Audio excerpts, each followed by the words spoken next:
Good morning.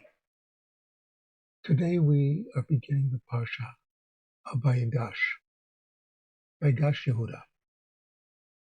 As we know, we left last week's Parsha at a cliffhanger. Binyamin had been framed. Yosef purposely framed him. Yosef's plan was to see, would the brothers be willing to defend willing to defend Binyamin, or would they allow him to be sold into slavery? This was the test, because he remembered what they did to him. He realized that Binyamin is the youngest brother. He is the brother. He is the son of Rachel. There are only two sons of Rachel, Joseph and Binyamin. Binyamin was probably his father's favorite after he had been disappeared. He was now testing the brothers. And remember, the brothers do not know they are dealing with Yosef. So he has Binyamin ready to be enslaved.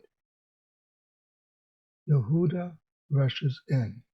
Now also bear in mind, it was Yehuda who had recommended they sell Yosef into slavery. Why should we kill him and make nothing when we can sell and make a profit?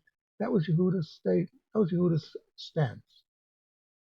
So everything now hinges on what happens next, and it's Yehuda who jumps into the breach and says, "You will not take our brother to be a slave. You will not imprison him. He is coming home with us. And if we have to fight you and all of Egypt, we will." At that point, Yosef realizes they have made tshuva. They have repented. And he can no longer hold back his tears. And he announces, "I am Joseph." First, he has all the Egyptians leave the room. So it's just he and his brothers there. He announces, "I am Joseph, your brother. Does my father still live?" With those words, everything becomes clear to everybody. They have repented, and Joseph is overjoyed. And then he says, the truth is, yes, what you did might not seem to be the best thing, but it was all part of God's plan. God wanted you to do that so that I would end up as viceroy of Egypt at this moment during the famine to help so that the family can come down here. And remember, Joseph tells them to settle in the land of Goshen. So the brothers go back to Canaan. They inform the father.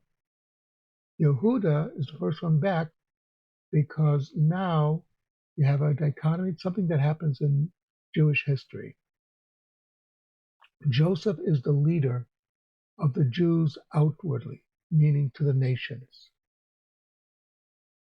When the nations look to Jewish leadership, they see Joseph. He's the diplomat.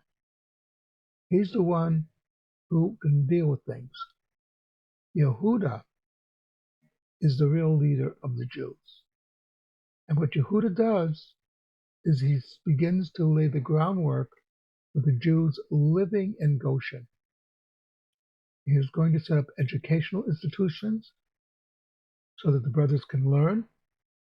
He's going to make sure that everything the brothers need to live in Egypt is going to be in Goshen when they return. And so this is the plan. They will be in Goshen. So at the final analysis, everybody sees that this is all part of God's plan. And there's a reason for everything that occurred. Something